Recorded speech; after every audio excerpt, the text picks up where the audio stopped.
Book 8.1, The New Civilization. Chapter 7, The Billionaire. The billionaire, John Heitzman, was dying on the 42nd story of his office tower. The whole floor had been converted into his personal apartment. 2 bedrooms, a workout gym, a swimming pool, a dining room and 2 studies had comprised his refuge for the past 3 years. During this time, he had not left his apartment even once. Not once had he taken the express lift down to where the core of his financial and industrial empire was in full operation. Not once had he gone up to the roof where his personal helicopter was on standby, replete with a full crew awaiting his command. 3 times a week, John Heitzman retreated to one of his studies to receive 4 of his closest associates. At these brief sessions, which lasted no more than 40 minutes, he listened to their reports with some indifference and occasionally issued brief instructions. The billionaire's orders were never a subject for discussion. They were simply carried out swiftly and to the letter. The book value of the empire under his exclusive control kept increasing by an average of 16.5% annually. Even over the past 6 months, when Heitzman ceased convening even his tri-weekly sessions altogether, the ledgers showed no decline in profits. The system he had created continued to run smoothly with no glitches. Nobody knew the billionaire's true financial worth. His name was hardly ever mentioned in the press. Heitzman held strictly to the rule: money hates trouble. As a young man, he had been admonished by his father along these lines: let those upstart politicians strut their stuff on the TV screens and in the pages of the press. Let the presidents and governors spout their addresses to the people, assuring them all's well. Let the billionaires in the public eye go gallivanting about the country with their fancy cars and bodyguards. That is not a course, my dear John, you yourself should follow.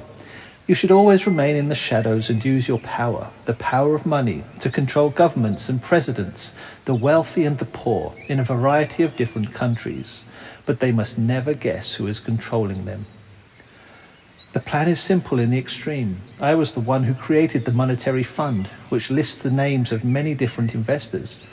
In actual fact, 70% of the fund's capital has been invested by me under different names.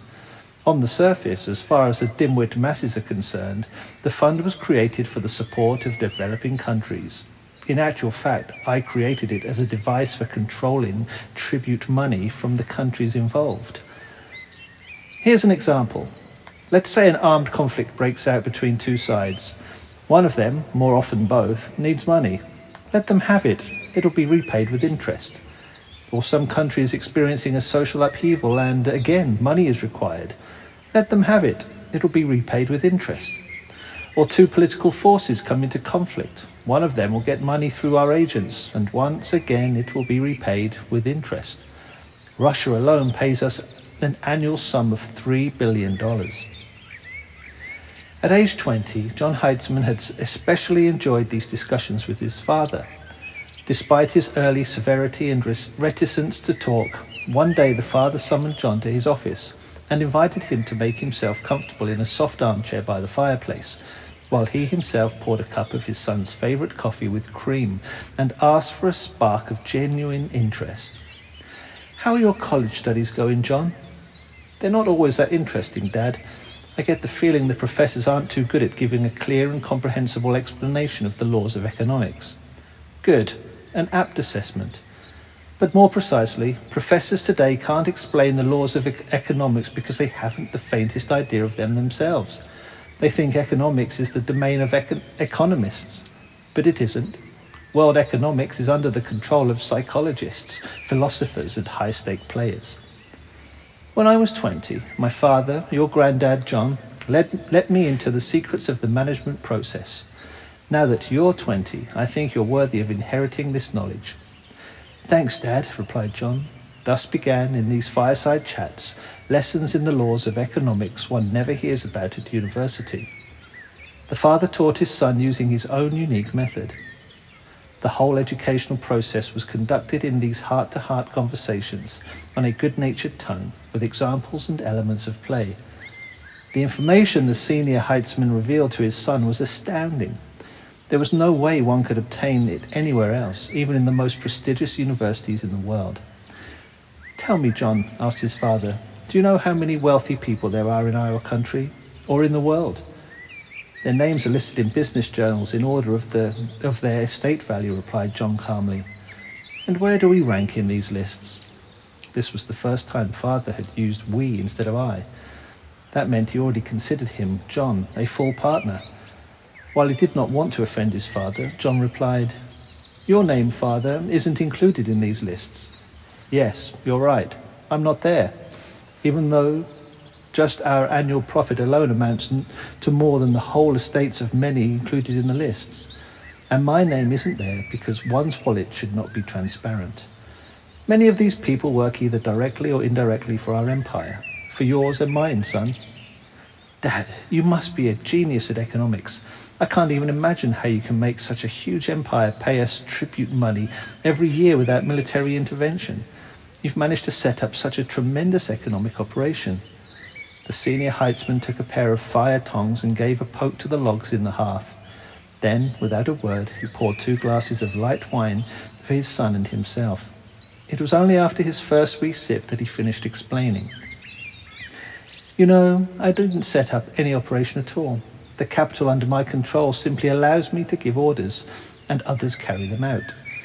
Many analysts and government experts in various countries, even their presidents, would be astonished to learn that the current situation in their countries is not determined by their own actions, but rather by my will.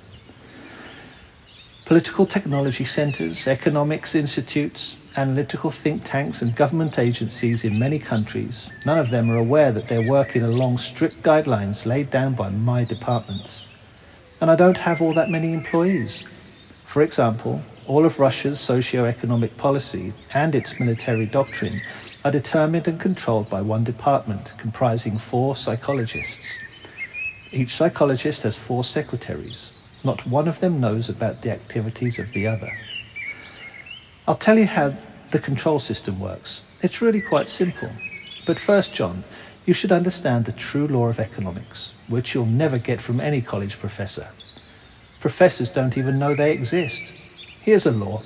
In the conditions of a democratic society, presidents, governments, banks, as well as major and minor entrepreneurs in all countries work for a single entrepreneur who stands at the top of the economic pyramid.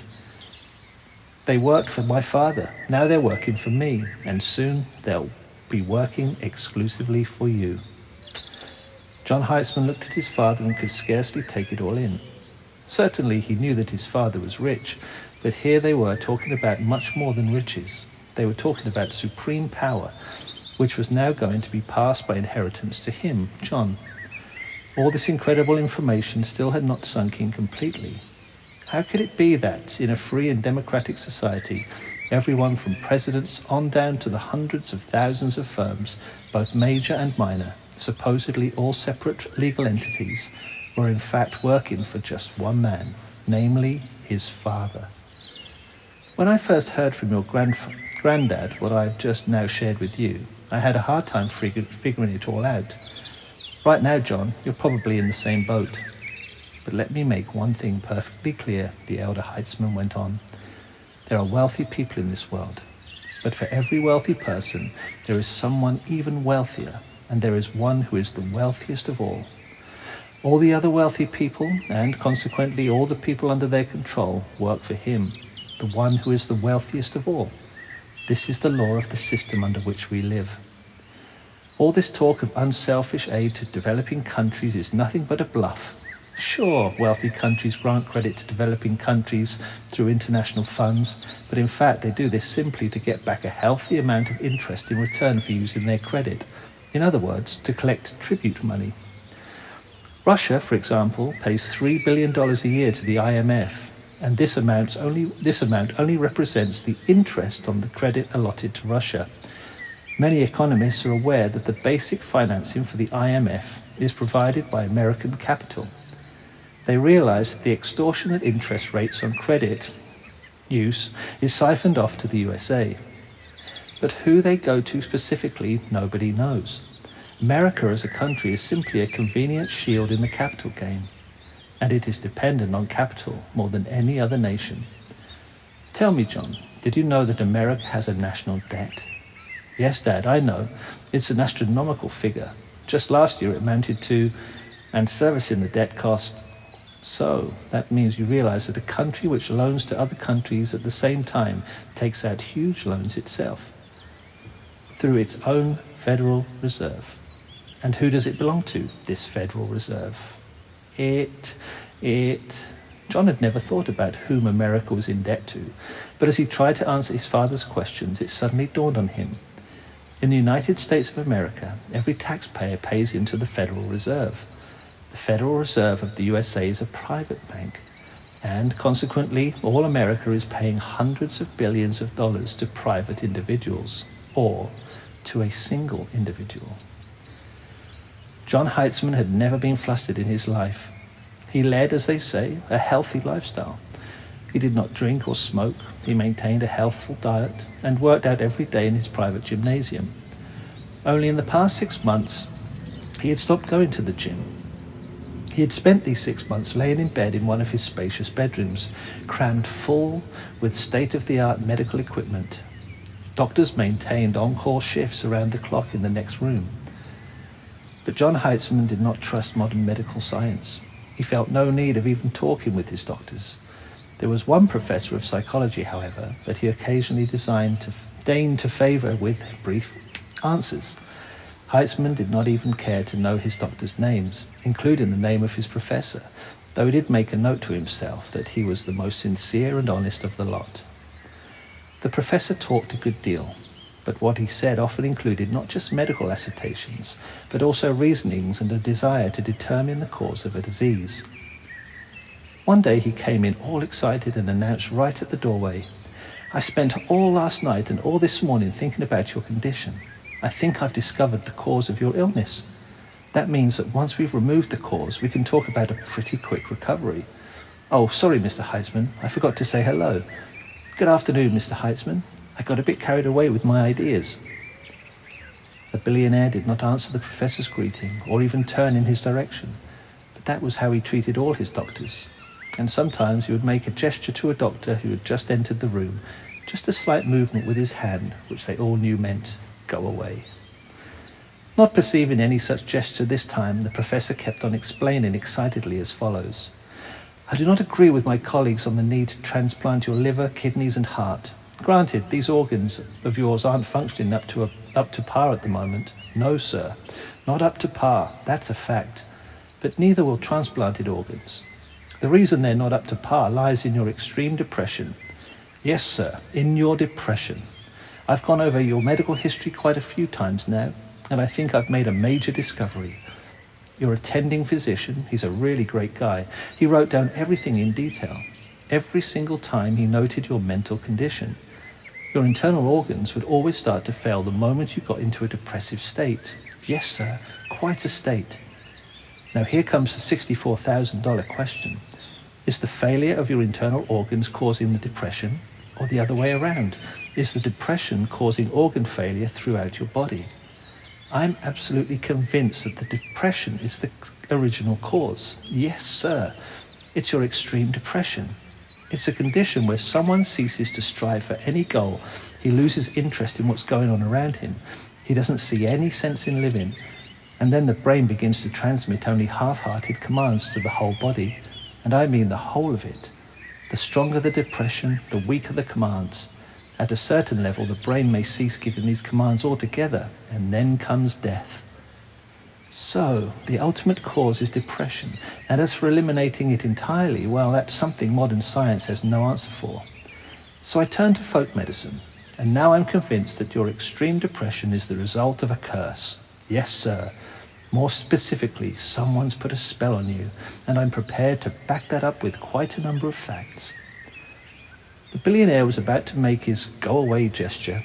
He disliked all such esoteric healers, people who promised to exorcise demons and take away spells or set a defense against them, people he considered petty operators or swindlers. No doubt the professor was on the rebound from the ineffectiveness of modern medicine, he thought, and so had fallen to the level of these so-called healers.